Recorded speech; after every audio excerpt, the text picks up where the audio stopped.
How's everybody today? Good. As Patty mentioned, my name is Chris Devers. I'm the vice chair for Palmer. And I've known Gordon, growing up. I was active in a lot of different things. Gordon was active in a lot of different other things. But our reservations are 4 miles apart. I'm from Palmer, he's from Palmer. But today is something special. Every year on the fourth Friday of the month of September, we honor California Indians. And I'm hoping, I've seen the hands go up for the instructors, the professors. California, the history of California is a serious and sensitive history. And one, I know talking with Patty or Professor Dixon, that, it's our attempt to get that true story out there. And this song that I'm going to do, we believe in the circle of life, but we also believe in the 4 directions. Tama, Mikwi, Miki, Chimi, Payomi. North, east, south, and west. Payom Kachong, that's the people who we are, people of the West. That's how we refer to ourselves. But this song talks about that spirit, the spirit that's getting ready to travel, to go out to those 4 directions, to find, solace, peace, whatever they need, these spirits need to go out there and be able to make this journey. And at the same time, after going through the directions, going in a circular motion back. So this is our song. So I'm going to ask all of you to be a little bit of Indian with me today and stand up.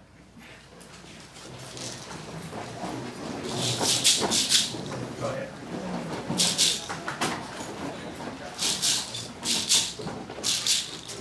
And I want you to kind of close your eyes. Listen to the words. I know you don't understand the words, but listen to the words. Tamami, kuimi, kichimi, payomi. When you hear those words, those are the directions. Close your eyes and visualize the spirit world, the people of California that have made different journeys throughout the country here and throughout the world. When I do mum, kauna when I pequem, kauna when I pom no ne when I pom lo ne un champito champom tamekmel malum when I pom no ne when I pom lo ne un when I pequem. Kauna when I kicham, kauna when I pom no ne when I pom lo ne champito champom tamesmel malum when I pom no ne when I pom lo ne when I kicham. Kauna when I payom, kauna when I pom no ne when I pom lo ne champito champom chamesmel malum when I pom no ne when I pom lo ne when I payom. Kauna when I pay shong, shangna when I pom no ne when I pom lo ne champito champom chamesmel malum when I pom lo ne when I pom lo ne when I pay shong. Shangna when I peto, pasna when I pom no ne when I pom lo ne champito champom chamesmel malum when I pom no ne when I pom lo ne when I peto. Pasna when I aho, takna when I pom no ne when I pom lo ne champito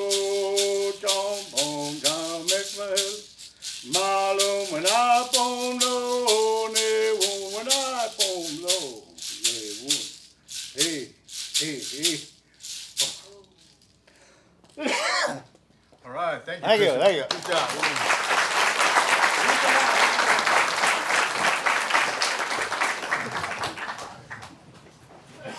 By the way, he was using a turtle shell rattle. Someday that's going to be in a museum. Those are classic, man. Those are classic. Again, my name is Gordon Johnson. I live on the Paul Indian Reservation. I went to UC Santa Cruz for most of my studies, but I did go to Palomar for a while. And maybe in the early 1970s, back in the days when there was still Red Power, and we used to meet in a little room there and start the American Indian Studies Club, American Indian Club. And it was, I think the first short story I ever had published was in a literary magazine on campus. I want to say it was called Bravura. Yeah. Does that still exist? Yeah. Oh, good. All right. So that was the first short story I ever published. Anyway, let's begin. This is from an essay that was published in News from Native California. And, sometimes Indian stuff is serious, sometimes it's just fun. This is just for fun. Some 40 years ago, following America's blossoming of flower children, there occurred on the Paula Indian Reservation and other reservations a marvel of sorts. White women began showing up in Volkswagen vans, in psychedelic pickups with homemade camper shells, in sporty little cars with convertible tops. They came wearing toe rings and nose rings and dangling turquoise earrings, searching for answers. Some took jobs with Indian legal services or education centers or health clinics, harboring high-minded intentions of bettering a downtrodden race. The bravest of them rented rusted Airstream trailers parked in pastures where brush cattle left squishy mines along the path to the outhouse. The less courageous rented apartments in nearby towns and commuted to the reservations. These women were unlike women Indian guys were used to. Indian women stayed in the shade, wearing extra-large t-shirts and jeans, worried the sun might make them darker than they already were. These white women paraded around in short cut-off jeans and bandana print halter tops, showing off long white legs they opted not to shave. Hair often bristled from armpits as well, and trading post headbands, beaded and dime store designs, kept their long hair in place. Many sported wire-rimmed granny glasses and Birkenstock sandals. Even stranger, they spoke in multisyllabic words asking about discrimination, oppression, cultural deprivation. Some even asked Indian guys to get metaphysical with them. Most Indian men were clueless about what was happening. They just shrugged and went with the flow. Hey, white women, go figure. These women carried beliefs in their backpacks, beliefs about shamanism, about noble savagery, about the four directions, about free love. Most of these women were college educated. They'd read Black Elk Speaks, Bury My Heart at Wounded Knee, Custer Died for Your Sins, A Century of Dishonor, The Feminine Mystique. Most Indian women, while not prudes, didn't go in for the free love baloney. If you wanted sex with an Indian woman, you had to treat her right, buy her tortilla rolls at the fiesta, take her to the drive-in, shake hands with her dad. You couldn't expect to show up at her front door with a pocket full of peyote and get some free love. It just didn't work that way. But the white women came looking for magic. They wanted to get next to an Indian man who could teach them about shape-shifting, about astral travel, about herbal cures, about witchery, about Indian lovemaking. About as far as most of them got was lessons in Indian lovemaking. Indian men were more than willing to teach them that. You want a little Indian in you? The men would joke to them. As far as the other stuff went, most Indian men had never heard of it, except maybe to drink a little elderberry tea to soothe an upset stomach. But the rest of it all the magic, the anthropological textbooks talked about, most Indian men couldn't or wouldn't deliver. But I admired the persistence of these white women. They picked up on Indian cadences of speech, the way of drawing out words with sing-song quality. Something wasn't just over there, it was way over there. But they never quite got it right. And we laughed to hear a blonde girl, braless in a white tank top, talking almost like an Indian. Ha, she'd say, and even blindfolded, you knew it wasn't an Indian talking. And then became known as wannabes, as in they want to be Indian. Oh, they tried to educate the Indians, teach the Indians some of their New Age philosophies. More than one Indian man was given a healing crystal he had to wear on a leather thong around his neck. If you saw an Indian brother wearing one of those, you knew he had been with a white woman. One white woman, a legend of sorts, arrived midsummer in a white, wobbly-wheeled Volkswagen Bug. Tie-dyed t-shirts served as seat covers. A shriveled-up orange riddled with cloves served as a deodorizer. The car needed a deodorizer, for the woman, in her quest to be totally natural, got pretty ripe. She also traveled with a black Labrador retriever named Sweet Pea, so old most of his teeth had fallen out, so old he smelled of decay, so old he sometimes forgot himself and pissed on the back seat. It was a toss-up who smelled worse. The orange clove deodorizer was welcome. She went by the name Feather, but her real name was Marianne, and some said she hailed from money and that she was testing her wings, a spoiled girl gone wild. She rented a one-bedroom house on the reservation, a thin-walled shack with an outhouse out back. In the summer, with no insulation, no breeze coming through the open windows, she soaked her old man's t-shirt with ice water, so her headlights were on high beams. Young Indian boys could be found hanging around her front yard, pitching pennies, looking through her windows, hoping for a bit of titillation. She took up with an Indian guy, a guy who was pretty worthless to begin with. Well, she went to work, he sat around and drank up the beer she bought. She tried to fit in, but Indian women mostly gave her refrigerated looks when she said hello. Feather lasted about 6 months on the reservation, then got sick of buying her boyfriend's beer. One day, she loaded up Sweet Pea and headed out, maybe back to Texas, never to be seen or heard from again. Yes, we made fun, and we shouldn't have. She was like many others, good-hearted women who just didn't understand they were culturally out of their depths. They introduced new ways of thinking to us as well. They tried res life, and several actually stayed on and are still here today. But most came mispronouncing the word tortilla and left a little disillusioned, sometimes with a little Indian in them. Thank you.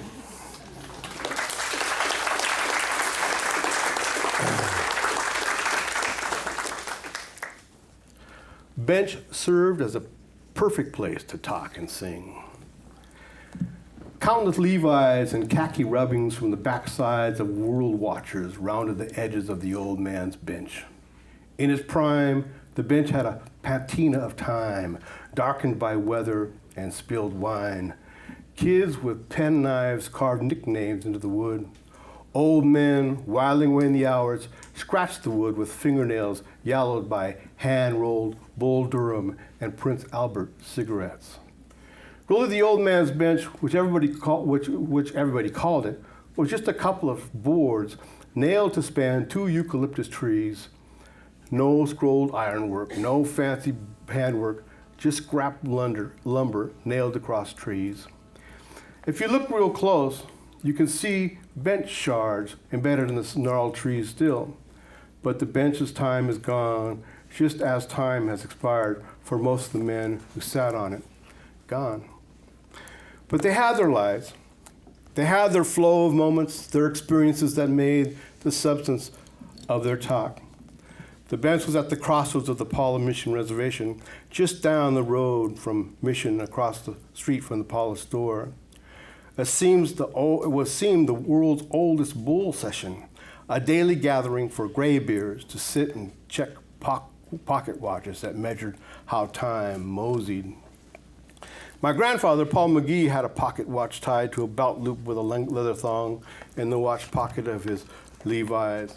When he'd see me passing,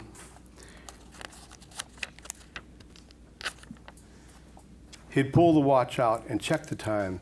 "Better get on home, boy. About time for your lunch," he'd say. He wasn't fooling me. I knew he sent me away so he could drink from a half-gallon of port wine, unmolested from my prying eyes. I'm not sure if anybody who knows who first happened upon the idea to nail up the bench. Before the bench existed, men sat on a concrete ledge that jutted from the foundation of the Mission rock wall. But then traffic along Paula Mission Road picked up, and a blind spot made crossing the road into the store risky. So the men moved the bench sometime in the 1940s, I guess.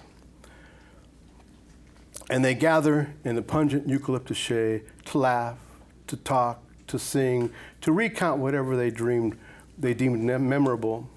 Horsemen like Ramijo Lugo and Joe Nejo would tie up their mounts in the pepper tree shade behind the store, then amble to the eucalyptus tree shade to see what was doing with friends like Jack Johnson and Steve Lugo and Sam Barker and Silverio Chavez and the Blacktooth Brothers and numerous others.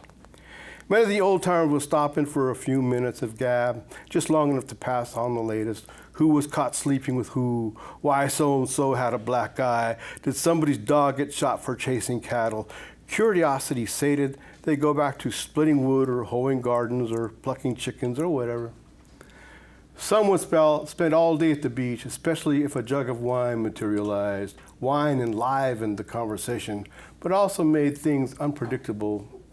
A whittled stick handle shoved into an evaporated milk can with several pebbles inside would suffice as a rattle. And the men would sing old songs that their fathers and grandfathers sang, and you could walk by the store and hear the ancient rhythms accent the afternoon and hear the gravelly voices trill in unison. All of life unfolded at the bench. Sometimes when the wine overpowered sensibilities, men would succumb to a sense of the forlorn, and tears would flow, tears of remorse for things done or not done, tears of grief for a departed loved one, tears of self-recrimination for a wasted life, tears of frustration for all the hard work without much pay of Indian life. The bench is gone now. The eucalyptus trees grew and bowed the bench until it split and had to be cut out. And most of the men are gone too. But at that corner, their spirits continue. Stand there and listen to Pacific breezes rattle the eucalyptus leaves, and you can hear rattles and songs and talk and wails of the old men. They had their time. We have ours. Thanks. Days when wasted. Those were Ham's days, days of sky blue waters, torch days, peerless days, Ritz days, Columbine days, days I spent peeling labels off beer bottles with a guy named Snaz, who everybody called Snatch, who played non-stop Hank Williams on the jukebox singing "There's a Tear in My Beer," choking over a Lakota girl named Crystal, 'cause she had closed her legs to him. He'd grind out a butt beneath two-tone Tony Lamas, gulf half a long neck, belch and sing some more, motioning to Skip, the bald barkeep, to keep him coming. And back home, men without work sat on bare-springed truck seats, propped against pepper trees, yelling at dogs to stop chasing chickens. But I was a young buck, belted to the bar in L.A., with an Apache, sad-eyed Snatch to my left, and Pima named Ruby to my right. Ruby with the butt two bar stools wide, Ruby with the coyote laugh, Ruby with silver tooth reflecting red neon. Ruby paid for beer with limp bills fished from her bra. Aimless days, hell with the days with nothing on my mind except the doe eyes of the half Hopi, half Navajo girl next to Ruby. Man, but she looked fine in a slit Levi skirt, silk shirt unbuttoned to her navel, flashes of exposed skin flickering like siren lights every time she took a drink. I watched her in the bar mirror. She knew it. She liked it. She was on. She had the glow. Her foot jiggled in expectation. I challenged her to a game of pool. I liked the way she handled the cue, liked the smile of her as balls homed into pockets, liked the way she danced between shots, the sway of her hoochie hips undulating like heat waves on desert highways. We locked lips in unsuspecting corners, eyes shut against tomorrows. Later we greased on deep-fried fish at Johnny's shrimp boat while a couple of Indian guys threw blows in the parking lot. People call those wasted days, days without product, but I don't buy it. On my deathbed, I'll taste her lips, feel her hips, and let others embrace dry accomplishments.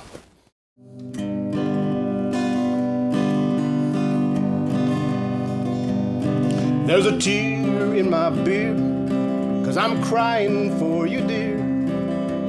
You were always on my mind. Into the last 9 beers, I've shed a million tears. You are on my lonely mind. I'm gonna keep drinking till I am petrified. Then maybe these tears will leave my eyes. There's a tear in my beer, 'cause I'm crying for you, dear. You are on my lonely mind. You know, I can hear it. I know this guitar is really out of tune, but I don't know if I don't know if I have time to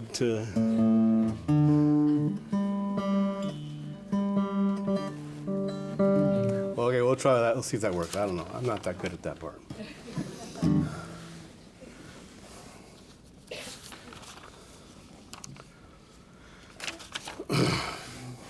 Pinole mornings,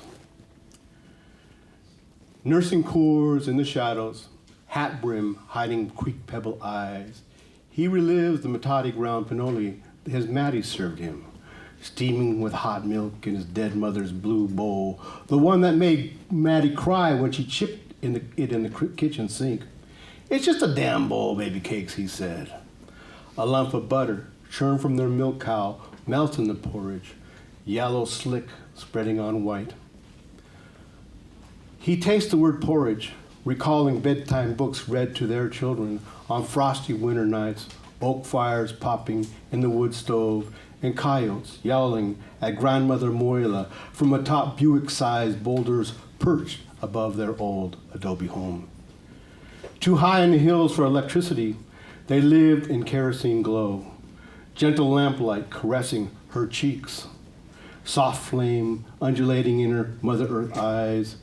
Once the kids were down, he cranked the old Victrola to spin My Rose of San Antone, the two of them sitting on the couch, thigh to thigh, listening to the song they danced to at Los Tules on a Saturday night. On the dance floor, his work-rough hands luxuriated in the satin of her blouse as she fluttered against his chest, the two of them whirling the two-step. She shared spirit with the sparrowhawk, so was born to fly. Did she fly to the stars, or did she fly to Jesus? He did not know, but he did know someday, some way, they would be together again. He fell in love with her plaid skirt, married her when she was 17, and ever since they were one, did everything together. Everything except dying, damn it. She did that on her own. Elbows on the bar, rubbing hands still warm from her haunches, cussing his heartbeats, praying for them to end. In the top bureau drawer, swaddled in oily pillowcase, rests his old 4-4 that still shoots straight after all these years. He presses the barrel to his temple, one finger on the trigger. One squeeze would send him, one little squeeze. But no, she'd cry or scold, and that's what stops him. So he drinks alone, waiting on darkness, knowing George Jones is way wrong about the man who stopped loving her today. Love don't end just 'cause you die. Thanks. Hey, the shaker's out of salt.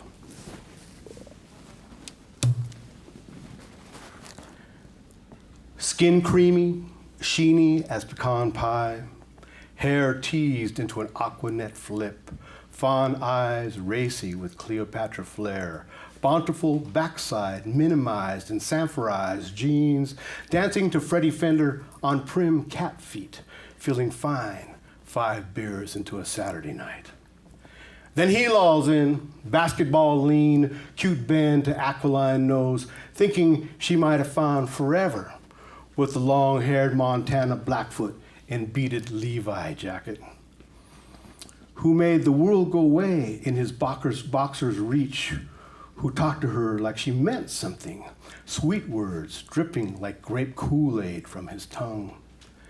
As they danced, in a voice tempting as prairie wind, he sang, whispery in her ear, take the ribbon from your hair. Back in the bar, his eyes in hers, he sang Blackfoot love songs that coursed down her spine. Lust sounds, licking her skin, exciting goose flesh, heating up the primordial lust that our grandmothers knew in olden days, in moonlight, in the Wamkish dust. He rekindled hope, dipped the world in beer batter. A slow, soft, enigmatic smile took hold, and she said yes, yes. But after sexing her up in the back of her Chevy Caprice, he ground his cool and her perfumed wrist, curled up his Elvis lip into a you fool sneer, and walked away, not one look back, the swish, swish of stiff denim like arrow's flight in the night, sharp obsidian slicing through her voided heart. And today at the bar, she drinks beer, heartbreak close to the bone, manufacturing laughter, toughing it out, shaking salt into her half-empty glass, the false bubbles exploding into air. Why would he want to be with an old fat bitch like me anyway, she wonders. Thank you.